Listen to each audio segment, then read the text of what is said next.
خلي بالك، النبي عليه الصلاة والسلام سئل عن الصراط ده شكله ايه، فقال دحض مزلة او مزلة، بالكسر والفتح وكلاهما لغتان صحيحتان.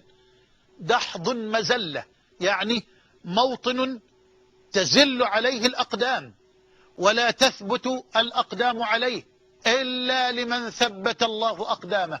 اللهم ثبت أقدامنا وإياكم على الصراط. دحض مزلة أو دحض مزلة، فيمر عليه المؤمنون كالبرق.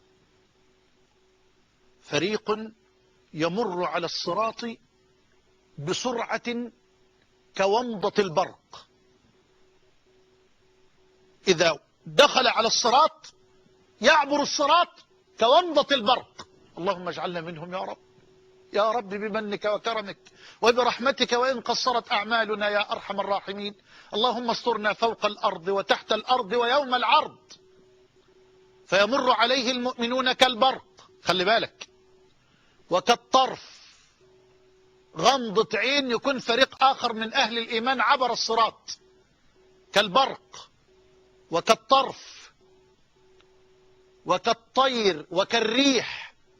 كالبرق وكالطرف وكالريح وكالطير وكأجاويد الخيل والركاب.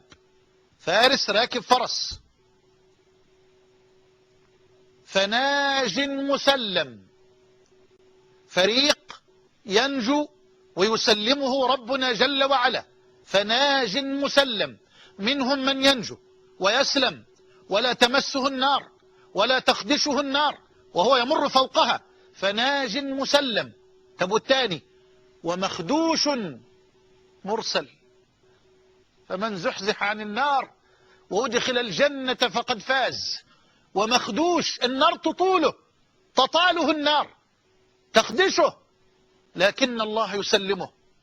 ومخدوش مرسل، خلي بالك من التالتة، ومكدوس في نار جهنم. في خطاطيف وكلاليب على الصراط. خطاطيف جمع خطاف وهو الحديدة المعكوفة، وكلاليب جمع كلوب وهو الحديدة المعروفة. خطاطيف على الصراط، على جنبتي الصراط، تخطف من شاء الله تبارك وتعالى له أن يسقط، وهي تعرف بأمر الله من تخطف ومن تترك. لا إله إلا الله. قال عليه الصلاة والسلام ومكدوس في نار جهنم، يسقط في النار.